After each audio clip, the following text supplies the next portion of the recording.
Hello everyone, welcome to my channel. Please subscribe and keep watching more details. Phyllis pleads for mercy and Summer goes on a roller coaster ride. Daniel enters his suite to find Lucy there to surprise him. He embraces her and she explains that Heather is a little worried about him because of Phyllis. Daniel insists he's fine. He asks what she wants to do. Lucy tells him, "Whatever you want. This trip is all about you." Daniel tells her again that he's fine. Lucy says they'll just have fun. She asks about Phyllis's trial. Daniel assures her Heather's a great attorney, but Phyllis gets in her own way. Lucy asks how Summer's doing. Daniel loves Summer and doesn't want to see her lose anything else. Summer runs into Chance by the doors of the GCAC, and he notes she's like a big ball of nerves. He reminds her she can talk to him and trust him. Summer doesn't even know how to explain what she's feeling. All I'll say is everything's changed. They sit in the jazz lounge and Chance learns that Summer got into a fight with her mom. All he needs to know is that her eyes are finally open. Everything has shifted. Chance looks confused. She asks if he knows the feeling you get when you are on a big roller coaster, get to the top, and you're nervous and scared, but there's also acceptance because you're there. She loves her mom, but she's letting go. She's in charge of her own fate, and she can't change her. Chance asks what about Kyle? Summer says there's no going back. She has a new energy. Maybe it's her letting go of all the crap she's been putting up with. Maybe this is what liberation feels like. At Crimson Lights, Heather warns Phyllis to stop talking, but the redhead tells Christine she's never been more serious. She'll plead guilty but needs her to put it in writing that she won't prosecute her kids. Christine agrees. Phyllis says, "Good. Can we get in front of a judge now? Today?" In the judge's chamber, Phyllis tells the magistrate she's going against her counsel's advice and wants to plead guilty to all charges against her. Phyllis tears up. She wants this to be over and to protect her children. "I just ask that you hear how I ended up here in front of you begging for mercy." The judge says the DA has submitted a sentencing recommendation, but she doesn't have to accept it. "What would you like me to know before I make my decision?" Phyllis tells the judge she was terrified of Jeremy Stark, who did horrible things. She describes how he manipulated her into teaming with him to target Diane Jenkins. "I just didn't understand how everybody gave Diane Jenkins a free pass, and no one did the same for me." She gets choked up as she tells the judge how Jeremy saw she was lost and preyed upon that. She went along with him, but there was a real undercurrent of threat the whole time, particularly toward her kids. It was his idea for them to marry, and his idea seemed like the answer. That's when everything went into overdrive. Stark had everything planned out and set up to make it look as though Jenkins was guilty. She was trying to protect her family. Phyllis cries that her kids had a memorial for her and were in so much pain. She realized she caused that. She couldn't bear living the rest of her life without her children and wanted out, but Jeremy wasn't going to let her out. Phyllis describes how Stark started overtly threatening her children and took out a life insurance plan and named himself as the beneficiary. And then he changed the plan.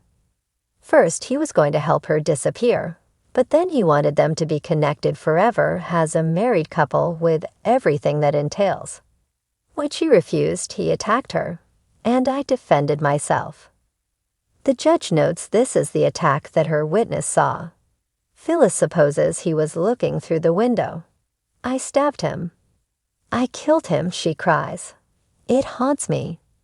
Phyllis details how it haunts her, and she wakes up at night with a feeling of his hands on her neck. She takes full responsibility for taking his life, but asks the judge to understand she was the victim of coercion and was in terror at the hands of Jeremy Stark. She cries that she's begging her for mercy, please. The judge gives Christine a chance to speak. Christine appreciates Phyllis taking responsibility for deceiving an entire community, framing an innocent woman, and taking a man's life. But laws were broken, and they cannot forget that. The judge asks if she feels any differently about her sentencing recommendation after hearing Ms. Summers' account. Christine replies, "I do not, Your Honor."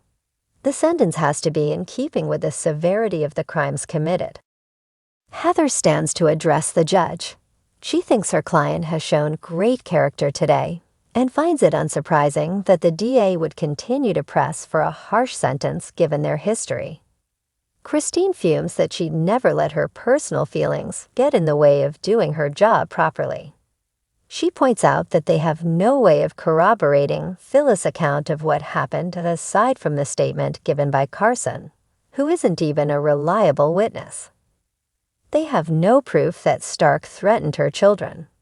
Her recommendation is based on facts, and Miss Stevens is out of line to suggest otherwise. Lucy and Daniel run into Mariah, who has Aria in the stroller, in Chancellor Park. Daniel makes introductions. Daniel explains his daughter came to check on him. Mariah finds this very sweet. Daniel assures them both he's fine, and then admits that maybe he's not totally fine, given everything that's happening with his mother and trying to get a new career off the ground. He's trying to be a better father and a better man, but it's a process. Mariah totally gets it. Daniel goes on about not having the time or energy for people who keep making the same bad decisions over and over again anymore. Mariah points out that Daniel hasn't always been perfect. Daniel denies being quick to pass judgment on others and earns a look from both Mariah and Lucy. He concedes, maybe a little bit. Mariah thinks since he expects perfection from himself, perhaps he expects it from others too.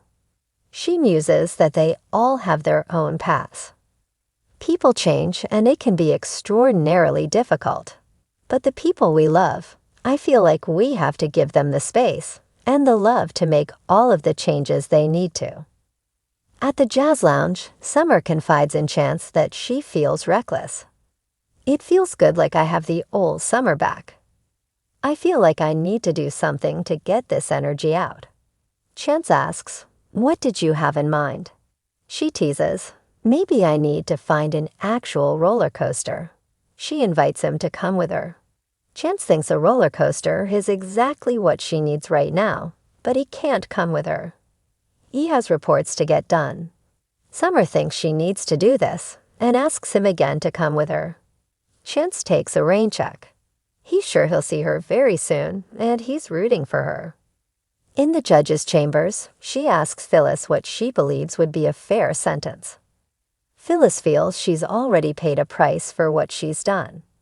She's lost the respect of people she loves, and she has seen what this has cost her daughter. I'd like the opportunity to make that right. If she's in a jail cell, she can't do that. She's asking for the chance to make amends and be a better person. I'm begging you. Please give me the opportunity to change." Christine wants to interject, but the judge has heard enough. She'll make her ruling shortly. With that, she files out.